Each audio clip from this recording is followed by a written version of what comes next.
India news के खास कार्यक्रम मंच में आपका फिर से एक बार स्वागत है। मंच 2020 स्वास्थ्य और सौभाग्य का, और मंच में अब बात स्वास्थ्य की करते हैं। कोरोना सिर्फ देश में ही नहीं बल्कि दुनिया के लिए एक बड़ी मुसीबत का कारण बना हुआ है। हमारे इस कार्यक्रम मंच में देश के नामी गिरामी आयुर्वेदाचार्य आचार्य बालकृष्ण जी हमारे साथ जुड़ रहे हैं, जो बताएंगे कि आयुर्वेद में वो कौन सी औषधि है जिसके सेवन से शरीर कोरोना के वायरस से लड़ सकता है और कैसे बढ़ सकती है रोग प्रतिरोधक क्षमता।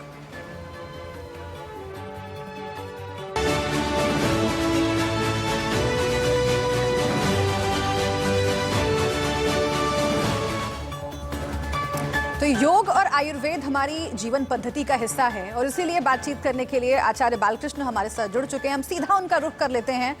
इंडिया न्यूज के खास कार्यक्रम मंच में आपका बहुत बहुत स्वागत है आचार्य बालकृष्ण जी। जी, आपको भी मेरा बहुत प्रणाम शुभ्रा बहन, और बाकी पूरी टीम को और जितने भी दर्शक हैं उन सबको भी, क्योंकि अब यह 2020 समापन की ओर है, 2021 का पदार्पण होने वाला है।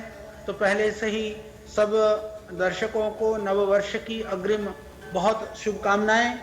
2020 बहुत चुनौतियों के साथ हम सब ने, पूरे विश्व ने चुनौतियों का सामना किया, और आगे के लिए भी कि सबका स्वास्थ्य ठीक रहे। पहला सुख निरोगी काया, तो यह शरीर ठीक रहे, इसके लिए जो आयुर्वेद ने और योग ने एक अभूतपूर्व उसका एक प्रभाव रहा, योगदान रहा। और इससे पहले भी यदि हम बात करें तो योग और आयुर्वेद को लोग अपनाते रहे हैं, पर इतने बड़े स्तर पर और इस कोरोना के समय पर पूरे देश और दुनिया ने जाना कि आयुर्वेद में कितनी ताकत है, योग में कितनी शक्ति है। तो मेरा निवेदन है, आयुर्वेद और योग की शक्ति को दुनिया ने पहचाना है। भारत की पहचान विश्व भर में फैली है और उसका एक बहुत बड़ा हिस्सा आप लोगों का है, बाबा रामदेव का और आपका है, इसलिए आपको बहुत बहुत शुभकामनाएं और आगे के लिए बधाई भी। लेकिन शुरुआत चर्चा की हम करते हैं आचार्य बालकृष्ण, और सबसे पहले जैसा कि शुरुआत में ही हमने कहा कि आयुर्वेद हो या फिर योग हो, वो हमारी जीवन पद्धति का हिस्सा है, हमारी परंपरा है और यही हमारी पहचान भी है। और नए साल की शुरुआत में अगर इसके ऊपर बातचीत हो तो इससे बेहतर और क्या हो सकता है, क्योंकि हर किसी को अपने जीवन में ये जो पद्धतियां हैं उन्हें जरूर शामिल करना चाहिए। उससे स्वास्थ्य भी अच्छा होता है और सकारात्मक ऊर्जा भी मिलती है। इसलिए सबसे पहले मैं आपसे यही जानना चाहती हूं कि किसी भी नए काम की शुरुआत, किसी भी अच्छे काम की शुरुआत और नए साल की शुरुआत खास तौर पर, वो किस तरह की से हो, आयुर्वेद क्या कहता है? आयुर्वेद में प्राचीन काल से ही ऋषियों ने स्वस्थ वृत्त का वर्णन किया है। स्वस्थ वृत्त मतलब कैसी हो हमारी आहारचर्या, कैसे दिनचर्या हो, कैसे ऋतुचर्या है, यह बहुत जरूरी है। और आने वाले समय में मुझे लगता है कि अब योग आयुर्वेद की महत्ता जिस तरह से बढ़ी हुई है, इसके लिए हमें जरूरी है कि हम लोग इस नए वर्ष में संकल्प लें। जो भाई बहन थोड़े आलस्य में, प्रमाद में रहते थे, वो भी संकल्पित हो जाएं कि प्रतिदिन हम योग का अभ्यास करेंगे। जंक फूड, फास्ट फूड और जो हानिकारक जितने भी जो पदार्थ हैं, पेय पदार्थ हैं, बासी ये जो खाना है, इनको छोड़ करके ताजे जो फल हैं, सब्जियां हैं, जो भारतीय शुद्ध जो खान पान है, हम उसको अपनाएंगे। यदि आप इस संकल्प को लेते हैं तो न केवल आपके लिए अपितु परिवार के लिए भी रक्षा कवच का काम करेगा। और इसी तरह से प्रतिदिन गिलोय, तुलसी, अश्वगंधा, इनसे बने हुए काढ़ा घर में बना करके ही यदि आप इसको पीने का आदत डालें, सबको चाय की जगह पर आयुर्वेदिक कषाय को पिलाने की एक परंपरा बनाइए, तो इससे हम रोगों से, बीमारियों से बच करके रहेंगे। तो ये नए वर्ष में कम से कम हम कष्टों से मुक्ति के लिए, देश को जो है समृद्धि की ओर ले जाने के लिए हम इन कुछ योग करने का संकल्प, कुछ आयुर्वेद अपनाने का संकल्प, योग आयुर्वेद के द्वारा अपने आप को निरोग रख करके और समाज को समृद्धशाली बनाने के संकल्प के साथ में हम लोग नए वर्ष का स्वागत करें, नए वर्ष में संकल्पित हों। जी आचार्य जी, आगे मैं इस पर भी बात करूंगी, क्योंकि कई घरेलू नुस्खे हैं, कई ऐसी पद्धतियां हैं जिसे लोगों के सामने आना जरूरी है, जिसे अपनाया जा सकता है नए साल में और इससे अपने स्वास्थ्य को अच्छा किया जा सकता है। खासतौर से कोरोना से बचने के मद्देनजर हम इसे कैसे देखें, इस पर भी आपसे चर्चा होगी। लेकिन चूंकि योग की बात छिड़ी है और कई लोग ऐसे हैं जो चाहते हैं कि योग को अपनी दिनचर्या में शामिल करें, शुरुआत योग से हो। कई लोग ये भी सोचते हैं कि हम सुबह उठ के जिम चले जाएं। रिजोल्यूशन की हम बात कर रहे हैं, रिजोल्यूशंस हर साल कई लिए जाते हैं और ये तमाम लोग तय करते हैं कि अब से जिम जाएंगे, लेकिन हो नहीं पाता है। उन लोगों के लिए आप जरा संदेश दें कि कैसे घर बैठे ही जिम से जो लाभ मिलता है वो योग से मिल सकता है, उससे बढ़कर मिल सकता है, और जो लोग शुरुआत करना चाहते हैं वो शुरुआत कैसे करें।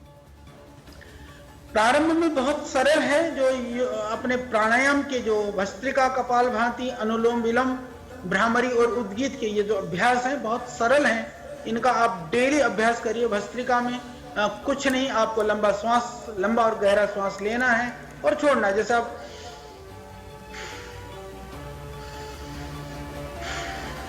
सुबह खाली पेट बैठ करके पालथी मार करके ये 3 से 5 मिनट कर लें। और कपालभाति में हम श्वास को पूरे जोर के साथ बाहर छोड़ते हैं, सहज रूप से अंदर लेते हैं। अनुलोम विलोम में हम राइट नॉस्ट्रल को बंद करके लेफ्ट से अंदर लेते हैं, राइट से निकालते हैं, फिर ये अनुलोम विलोम। ये बहुत सरल है। इसको आप कपालभाति 10-15 मिनट, अनुलोम विलोम 10-15 मिनट, फिर इसी तरह से भ्रामरी या अंगूठे से कान बंद करके और उंगलियों से आंख बंद करके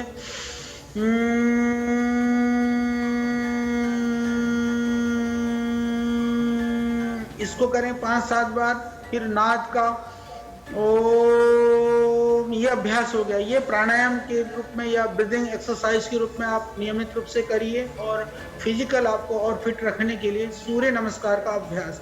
सूर्य नमस्कार प्रतिदिन श्रद्धेय स्वामी जी हमारे आस्था संस्कार चैनलों में प्रतिदिन करते हैं, वहाँ से देख लें, किसी भी योगाचार्य से सीख लें, क्योंकि वो सरल अभ्यास हैं, 12 अभ्यास हैं, उनको कर लेते हैं। तो ये 5 प्राणायाम और सूर्य नमस्कार की यदि आप 15, 20, 30 बार भी सूर्य नमस्कार कर लेते हैं, सूर्य नमस्कार अपने आप में संपूर्ण शारीरिक व्यायाम का विकल्प हो सकता है। इसके लिए आपको जिम जाने की जरूरत नहीं है, इसके लिए बहुत सारी जगह की आवश्यकता नहीं है। इसके द्वारा अपने आप को ठीक रख सकते हैं। और साथ में जैसे मैंने कहा कि सुबह गिलोय तुलसी, अश्वगंधा, इसका काढ़ा बना करके या इसका जो पाउडर है या इसके एक्सट्रैक्ट के टैबलेट्स हैं, आप इसको नियमित रूप से लेने की आदत डालिए तो आप निश्चित रूप से निरोग रहेंगे। इसमें बिल्कुल भी कोई संशय नहीं है। बिल्कुल। तो जो पद्धति बता रहे हैं आचार्य बालकृष्ण, उन्हें ज़रूर दर्शक पालन करें और नए साल में स्वास्थ्य भी अच्छा रहेगा। लेकिन सबसे बड़ी चिंता आचार्य जी यही है कि कोरोना से कैसे बचा जाए। 2020 में बहुत ज़्यादा परेशान रहे हैं तमाम देशवासी भी और पूरी दुनिया के लोग भी, और ऐसा लग नहीं रहा है कि 2021 में उससे छुटकारा बहुत जल्दी मिलने वाला है, क्योंकि कोरोना के नए स्ट्रेन्स आने लगे हैं। तो ज़रा उस लिहाज से भी बताइए कि ऐसी कौन सी आदतें अपनी दिनचर्या में शामिल करें जिससे रोग प्रतिरोधक क्षमता बढ़ाई जा सके, क्योंकि सब कुछ टिका हुआ है इम्यूनिटी पर ही। जैसे हमने कहा कि योगासन प्राणायाम को तो आप अपनी अभिन्न दिनचर्या बना लें, अपने जीवन का पार्ट बना लें, क्योंकि ये जीवन पद्धति है, योग पद्धति। तो योग के लिए बहुत ही प्राचीन काल से ऋषियों ने बहुत ही प्रशंसा करी है कि न तस्य रोगो न जरा न मृत्यु प्राप्तस्य योगाग्निमयम शरीरम। योग अग्नि में तपने से रोग, जरा और मृत्यु से बचा जा सकता है। इनकी प्रिवेंशन के रूप में भी, चिकित्सा के रूप में भी योग केवल प्रिवेंशन नहीं है, योग ट्रीटमेंट है। आयुर्वेद केवल प्रिवेंशन नहीं है, वह ट्रीटमेंट भी है। तो जो इम्यूनिटी बूस्टिंग के लिए हम लेते हैं, हमने देखा है कि जैसे हमने कोरोनिल और श्वासारी के माध्यम से लाखों परिवार के जीवन की रक्षा का काम किया है। जो नियमित रूप से कोरोनिल और श्वासारी लेते थे तो कितने भी जैसे साइटोकाइंस का जो स्ट्रॉम आता भी रहा है इसका, तो भी उससे प्रभावित नहीं हुए। पर जिनका जो इम्यूनिटी वीक था तो भी वो एसिम्टोमेटिक रहे, यानी कि कोरोना ने इतना दुष्प्रभाव नहीं डाला। तीसरा, कोरोना के बाद में भी जो कोरोनिल और श्वासारी ले रहे थे उन लोगों के अंदर हमने देखा कि जैसे लंग्स में दूसरी जो साइड इफेक्ट है या दूसरी जो परेशानियां होती थी वो उन लोगों को नहीं हुई है। ये साइंटिफिकली और सारे अभी तो एविडेंसेस हैं, डेटा हैं, सबके आधार पर हम पूरी प्रामाणिकता के साथ, तथ्यों के साथ हम कह सकते हैं। इसलिए हमारा निवेदन है कि आप गिलोय, तुलसी, अश्वगंधा, क्योंकि कोरोनिल के अंदर ये तीनों चीज़ें, हमने कभी कोई छिपाया नहीं, हमने कभी किसी लोगों को बरगलाया नहीं। हम तो पूरी विज्ञान के साथ में प्रामाणिकता से ये बात कहते हैं तो आप गिलोय तुलसी और अश्वगंधा यदि घर पे है तो आप पाउडर करके बाजार से ला करके कूट करके भी आप यदि एक एक चम्मच ले लेते हैं तो भी उससे लाभ हो जाएगा। नहीं तो किसी अच्छी बनी हुई लाभ ले सकते हैं। या कोरोनिल की यदि बात करूं तो उचित मात्रा में इन सब को मिलाकर के बनाई हुई औषधि है, इसका आप सेवन करिए तो कोरोना या तो होगा नहीं, हो जाएगा तो जल्दी से ठीक हो जाएगा। घबराने की और भयभीत होने की आवश्यकता नहीं है, पर सावधानी को बना करके रखें। इसके अतिरिक्त जो हमारा निवेदन यह है कि आप गर्म पानी ही पिएं, ये बहुत ज़रूरी है। और सर्दी में जैसे अचार है, तली हुई चीज़ें, क्योंकि नॉर्मली सर्दी के अंदर पकोड़े, समोसे या तली हुई चीज़ें थोड़ी ज़्यादा खाई जाती है। हमारी एक परंपरा सी है, क्योंकि हमारा जो डाइजेशन है वो सर्दी में ठीक रहता है। फिर भी सर्दी में भी इन चीज़ों से आप बच करके रहें, ये बहुत ज़रूरी है। इसके बचाव के साथ साथ में हम, जैसे मैंने कहा कि गर्म पानी पिएं और शहद भी आप, शुद्ध शहद भी आप ले सकते हैं। तो बिना किसी उसके जो है बाहर के बहुत केमिकल या अलग अलग तरह के जो औषधियां हैं उनकी जगह पर हम अपने, जैसे च्यवनप्राश है बढ़िया हुआ बना हुआ, उसका आप सेवन करें। इनसे अपने आप को, अपने परिवार को आप सुरक्षित रख सकते हैं। बिल्कुल बिल्कुल। ये तो बात हुई उन चीज़ों की जिससे हमें फ़ायदा होगा और इसे ज़रूर अपनी दिनचर्या में, अपने खान पान में शामिल करना चाहिए। जो भी आचार्य बालकृष्ण बता रहे हैं, लंबा रिसर्च किया है पतंजलि ने और उसके बाद जो रिजल्ट सामने आए हैं और जो अनुभव हमारे साथ आप शेयर कर रहे हैं आचार्य जी, वाकई ये खुद को स्वस्थ रखने के लिए बहुत ज़रूरी है। और मुझे उम्मीद है कि जो दर्शक हमें देख रहे हैं वो ज़रूर अपनी ज़िंदगी में शामिल करेंगे, अपने जीवन का हिस्सा बनाएंगे। लेकिन इसके साथ ही उन चीज़ों पर बात होनी भी ज़रूरी है जिससे नुकसान होता है, और सबसे महत्वपूर्ण है व्यसन, सबसे बुरा है नशा। और इसीलिए कई लोग नए साल में ये रिजोल्यूशन लेते हैं कि हम शराब छोड़ देंगे या सिगरेट छोड़ देंगे। न्यू ईयर की पार्टीज़ में भी हम देखते हैं कि बहुत व्यसन का इस्तेमाल किया जाता है। उन लोगों को आप क्या संदेश देना चाहेंगे जो कि खुशी को जाहिर करने का तरीका इसे ही समझते हैं और स्वास्थ्य में नुकसान कर ले जाते हैं, और जब छोड़ने की बारी आती है तो बड़ी मुश्किल होती है? उन लोगों के लिए क्या आयुर्वेदिक पद्धति आप सुझाएंगे? शुभ्रा जी, आपने बहुत अच्छी बात कही कि एक तो अच्छी चीज अपनाना जीवन में जितना महत्वपूर्ण है, उतना ही गलत चीज को छोड़ना भी जरूरी है।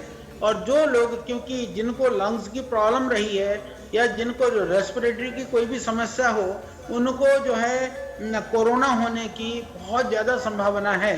इसके अतिरिक्त कि फेफड़ों को ठीक रखने के लिए जितने भी तरह के जो नशा करते हों, बीड़ी, सिगरेट आदि, धूम्रपान आदि का, नए वर्ष में उसको छोड़ने का आप संकल्प ले लें।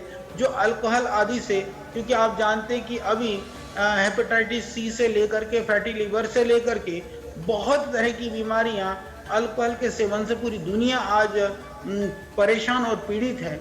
जब हमको यह पता है कि इन चीज़ों को लेने से हमारा जो रोग है वो ख़त्म नहीं होने वाला, या हमको कोई नई बीमारी पैदा हो सकती है, या इससे हमको किसी रोग का शिकार होना पड़ सकता है, तो उनसे हम बचें। और इसके लिए लोग कहते हैं कि जी हमको आदत है, हम छोड़ना चाहते हैं, छोड़ नहीं पा रहे हैं। तो उन भाई बहनों से भी मेरा निवेदन है, यदि आप रेगुलर प्राणायाम करते हैं तो नशे की जो इच्छा है वो बहुत कम हो जाती है। और एक सरल आयुर्वेदिक प्रयोग है जो हमने कई बार कई माध्यम से बताया है। मैं पुनः अभी इंडिया न्यूज़ के दर्शकों को मैं बताना चाहता हूँ। बहुत सरल और बहुत महत्वपूर्ण उपाय है जो अजवाइन है। हर किसी के घर में अजवाइन उपलब्ध है। जो तंबाकू, गुटखा और सिगरेट छोड़ना चाहते हों वो क्या करें कि वो अजवाइन को हल्का सा भून लें, उसमें थोड़ा सा सेंधा नमक या काले नमक मिला लें, उसके साथ में सौंफ और थोड़ा सा कुछ लौंग डाल करके उसको रख लें, छोटी शीशी भर करके रख लें। जब बहुत सिगरेट पीने की इच्छा हो, गुटखा खाने की इच्छा हो, तो उसको धीरे धीरे मुंह में रख करके चबाते रहें और उस जूस को धीरे धीरे निगलते रहें। इससे आपका जो गला है वो पूरा साफ हो जाएगा, कफ की समाप्ति हो जाएगी और सिगरेट या गुटखे की इच्छा धीरे धीरे जाती रहेगी। इसी तरह से जो नशा करते हैं, विशेष करके जो शराब का जो आदी हैं, यदि वो छोड़ना चाहते हैं तो आप अजवाइन को, जैसे मान लीजिए कि आपने अजवाइन, यदि 1 किलो अजवाइन आपने लिया है, 8 गुना पानी में उसको पकाइए। 8 गुना में मतलब कि 8 किलो पानी में पकाइए। 8 गुने में पका करके जब रह जाए 1/4 यानी लगभग 2 किलो बचे, उसको छान करके अच्छी तरह से उसको कांच की शीशी में भर करके फ्रिज में रख लें, और जब सुबह भोजन से पहले कम से कम 1 कप और रात्रि को भोजन के बाद में 1 कप, या जब आपको बहुत अल्कोहल की इच्छा हो जाए, नशे की इच्छा हो, तब 1 कप थोड़ा सा गर्म करके यदि आप प्रतिदिन पीते हैं तो विश्वास करिए आपकी जो नशा करने की इच्छा है वो 60-70% खत्म हो जाएगी, और बाकी 20-30% अपनी इच्छा शक्ति से यदि छोड़ने का आप संकल्प लेते हैं तो आराम से छोड़ सकते हैं। तो आइए हम सब मिलकर के, मेरा निवेदन है, ये एक तरह से कोरोना का समय है, ये कारुणिक समय है, ये कहीं ना कहीं से आदि व्याधि बीमारियों से लोग भयभीत हो रहे हैं, वह समय है। तो कम से कम आप बुराइयों से, नशा से और इस तरह की विकृतियों से बचने के लिए बहुत सरल आयुर्वेदिक उपायों को जो हमने बताया है, इसको जीवन में अपनाइए तो निश्चित लाभ होगा। शुभराज जी, और मैं कहना चाहता हूँ कि आपके लिए ये नया वर्ष नहीं, नए जीवन का सौगात बनेगा। इसमें बिल्कुल भी आप पूरी तरह से पूरी निष्ठा के साथ इसका प्रयोग करिए, कोई भी आलस्य मत करिए। बिल्कुल, नया साल एक नए मौके की तरह होता है और आचार्य बालकृष्ण जो पद्धति बता रहे हैं, जो उपाय बता रहे हैं, उसका इस्तेमाल करके जो बुरी आदतें हैं वो आप जरूर छोड़ सकते हैं। एक और बहुत महत्वपूर्ण सवाल आचार्य जी, और वो आपकी मुहिम से जुड़ा हुआ है। जहां तक मेरी समझ कहती है, आपकी मुहिम में एक फैक्टर बहुत महत्वपूर्ण है कि स्वास्थ्य और स्वाद में कैसे तालमेल बिठाया जाए, क्योंकि पतंजलि के तमाम प्रोडक्ट्स जो आप लोग अक्सर कहते हैं इस्तेमाल करने के लिए, कई बार स्वाद के चक्कर में स्वाद से कॉम्प्रोमाइज कर लेते हैं लोग, तैलीय पदार्थ का इस्तेमाल बहुत ज़्यादा करते हैं। उन लोगों को आप क्या संदेश देना चाहेंगे नए साल में, किस तरह के खाने पीने को अपनी दिनचर्या में शामिल करें ताकि स्वाद भी बरकरार रहे और स्वास्थ्य से भी समझौता ना हो? प्राचीन काल से ही जो हमारे यहाँ जो भोजन की विविधता रही है वो स्वाद के लिए नहीं, स्वास्थ्य के लिए, स्वास्थ्य के हिसाब से ऋषियों ने विधान किया, हमारे पूर्वजों ने विधान किया।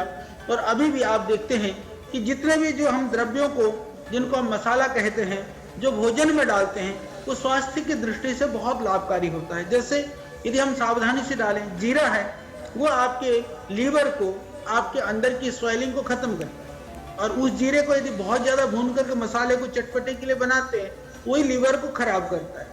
इसी तरह से जितने भी मिर्च है, मसाले हैं, उनको उचित मात्रा में हम प्रयोग करें, परंतु तल भुनने की जो परंपरा है, ज्यादा तल करके खाने की परंपरा है, वो हमारे आयुर्वेद की परंपरा में नहीं है। कभी कभी वो सप्ताह में 1 दिन, 15 दिन में 1 दिन, कभी वो भी आपका डाइजेशन ठीक है तो आप थोड़ी मात्रा में सर्दी के मौसम में सेवन कर सकते हैं।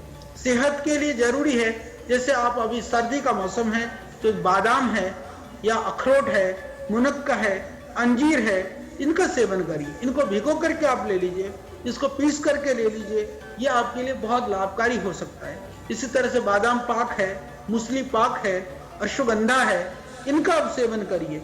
ये आयुर्वेद के ऐसे टॉनिक हैं, ऐसे रसायन हैं जो आपको रोगों से बचाने के साथ साथ में ये स्वादिष्ट भी होते हैं। च्यवनप्राश भी स्वादिष्ट होता है, बादाम पाक स्वादिष्ट होता है। ये जो कृत्रिम जो पाउडर आते हैं ना, वो कहते हैं कि गेहूं के गुणों से युक्त, और उससे गेहूं के गुणों के लिए तो आप गेहूं खा लो, तो वो उनकी जगह पर आप ये बादाम पाक है, मूसली पाक है, इस तरह के आयुर्वेदिक उत्पादों का आप प्रयोग करवाएं, करें घर में, परिवार में, तो आप रोगों से बचेंगे। और स्वाद के लिए, जहां तक कि भोजन में स्वाद रहे, इसके लिए तल भून करके नहीं, ताजी सब्जियों में जीरे, हींग आदि का छोंक लगा करके स्वादिष्ट कर करके आप उसका सेवन करिए, क्योंकि सेहत के साथ किसी भी तरह से स्वाद के चक्कर में समझौता नहीं करना है, क्योंकि एक बार के स्वाद में कहीं पूरा जीवन बेस्वाद न हो जाए, ये हम सबको ध्यान रखना है।